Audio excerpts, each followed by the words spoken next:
लोकसेवा, शिक्षक सेवा र ब्याङ्किङको तयारी गरिरहनुभएका मित्रहरूका लागि गोरखापत्रको ज्ञानसागर पृष्ठ अन्तर्गत मिति 2078 साल भाद्र 9 गते बुधबारका दिन प्रस्तुत गरिएका वस्तुगत प्रश्नोत्तरहरू यहाँ प्रस्तुत गरिएका छन्। प्रश्न नम्बर 1, न्याय प्रणाली र न्यायिक इतिहासबारे जानकारी दिने उद्देश्यका साथ निर्मित न्यायिक सङ्ग्रहालयको उद्घाटन कहिले गरिएको हो? विक्रम सम्वत 2078 साल भाद्र महिनाको 1 गते। प्रश्न नम्बर 2, नेपालको पहिलो महिला मुख्यमन्त्री बन्न सफल राजनीतिकर्मी को हुनुहुन्छ? अष्टलक्ष्मी साक्य। नेकपा एमाले संसदीय दलका नेता अष्टलक्ष्मी साक्य बागमती प्रदेशको मुख्यमन्त्रीमा नियुक्त हुनुभएको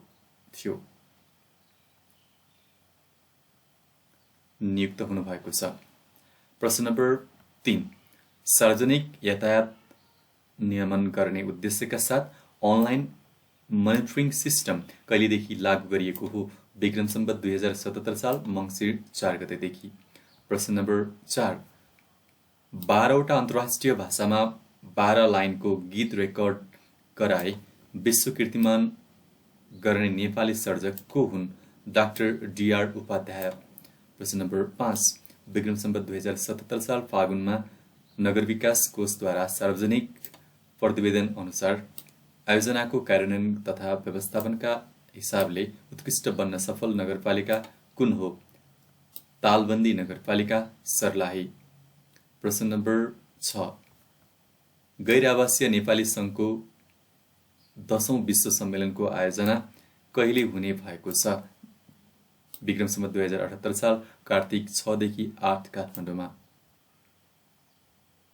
प्रश्न नम्बर 7, कोरोना संक्रमण उपचारका लागि विश्व स्वास्थ्य संगठनद्वारा हालै सिफारिस गरिएको नयाँ औषधि कुन हो? इन्टरलेउकिन 6 IL-6।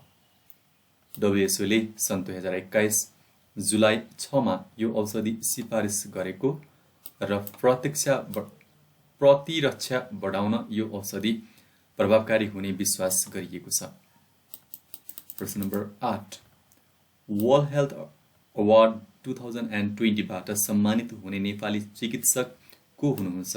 डाक्टर पशुपति महत र डाक्टर अरुण राज कुँवर।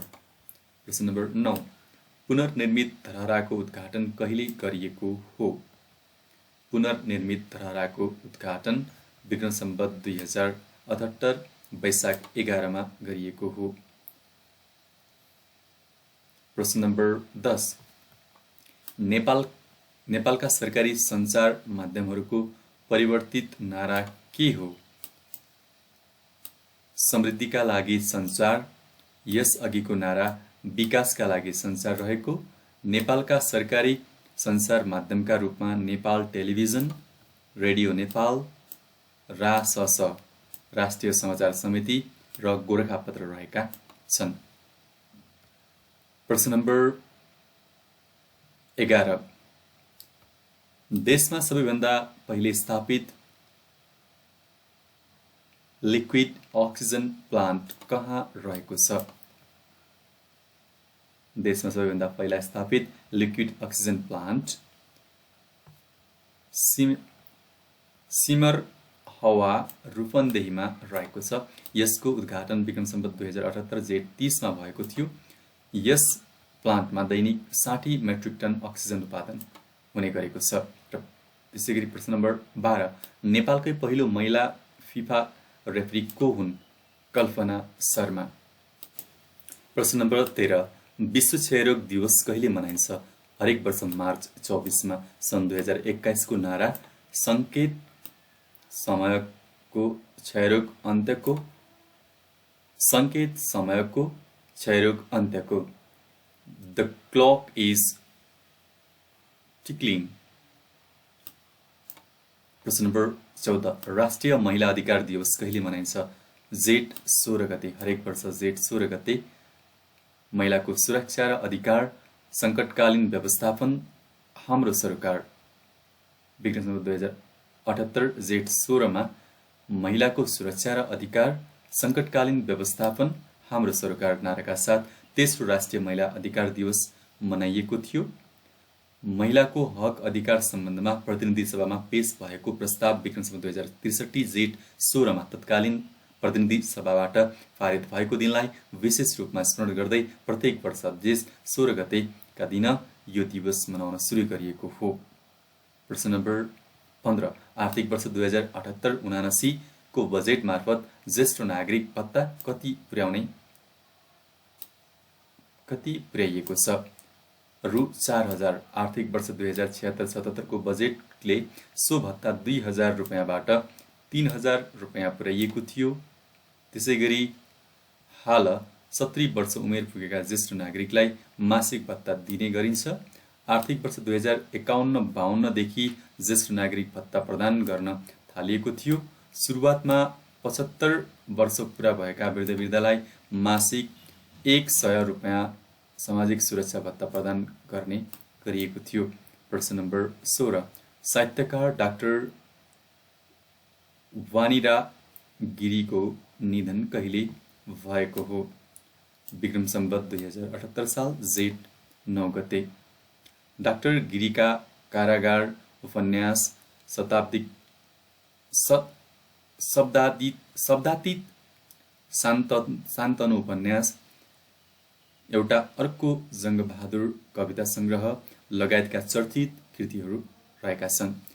प्रश्न नम्बर 17 सर्वोच्च अदालतले पातलो प्लास्टिक 40 माइक्रोन भन्दा कमको झोलाको प्रयोग पूर्ण रूपले प्रतिबन्ध लगाउने घोषणा प्रभावकारी रूपमा कार्यान्वयन गर्न सरकारलाई 6 बुँदे आदेश कहिले जारी गरेको हो? विक्रम सम्वत 2078 साल साउन 28 गते।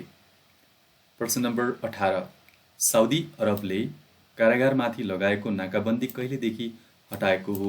सन् 2021 जनवरी 5 मा साउदी अरबद्वारा 3 वर्ष अघि कतारमाथि प्रतिबन्ध लगाइएको थियो।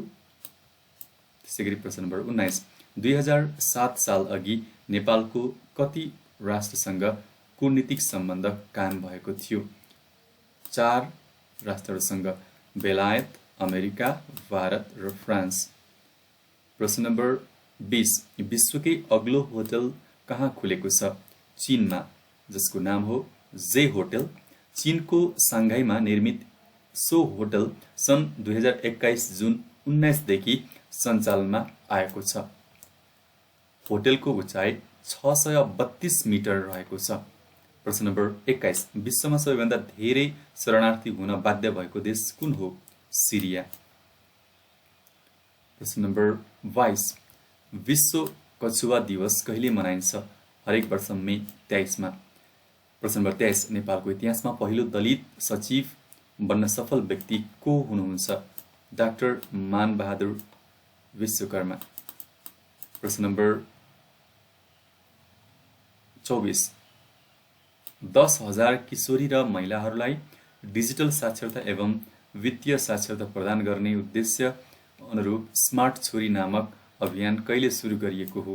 विक्रम सम्वत 2075 फागुन 11 गते। प्रश्न नम्बर 25 कृषि विकास बैंकद्वारा किसान क्रेडिट कार्ड र किसान एपको शुभारम्भ कहिले गरिएको हो? विक्रम सम्वत 2077 साल माघ 7 गते। प्रश्न नम्बर 26 जनकपुर जयनगर रेल सेवा पुनः सञ्चालन कहिलेदेखि भएको हो? विक्रम सम्वत 2077 साल असोज 3 गते। 2वटा रेलबाट सेवा सञ्चालन भएको थियो जुन रेलवे। प्रश्न नम्बर 27 चिया श्रमिकको सम्मानमा प्रतिमाको निर्माण कहाँ गरिएको छ? इलाम। अनावरण विक्रम सम्वत 2077 मङ्सिर 25 गते। प्रश्न नम्बर 28 संयुक्त राष्ट्र सङ्घले कुन वर्षलाई उपचारात्मक वर्ष बनाउन आह्वान गरेको छ? सन् 2021 लाई। प्रश्न नम्बर 29 दार्चुला जिल्लाको कालापानी सीमा क्षेत्र ब्यास गाउँपालिका 1 छाङ्रुमा सशस्त्र प्रहरी बल नेपाल सीमा सुरक्षा चौकी बीओपी को स्थापना कहिले गरिएको हो? विक्रम सम्वत 2077 वैशाख 31 गते। प्रश्न नम्बर 30 लिच्छवीकालमा राजस्व सङ्कलन जग्गा खरिद बिक्री तथा भूमि सम्बन्धी मुद्दा हेर्ने अड्डालाई के भनिन्थ्यो? स्कुथेर अधिकरण। प्रस्तुतकर्ता टङ्क केसी सरसँगै गोर्खापत्र परिवारलाई विशेष धन्यवाद छ। र यो सँगै यहाँहरूलाई एउटा अर्को जानकारी, जनगायक जेबी टुहुरेको निधन कहिले भयो? 2078 साल भाद्र 10 गते। जेबी टुहुरेका आमा दिदी बहिनी हो कति बस्छौ दासी भए, सुखको सधैँ प्यासी भनेर, कति बस्छौ दासी भनेर, ताँतीले बस्नेको रुँदछ, छोराहरू हो छोरीहरू हो, वीर छोरा छोरी हो लगायतका चर्चित गीतहरू। जेबी टुहुरेको वास्तविक नाम जुठ बहादुर खड्की हो।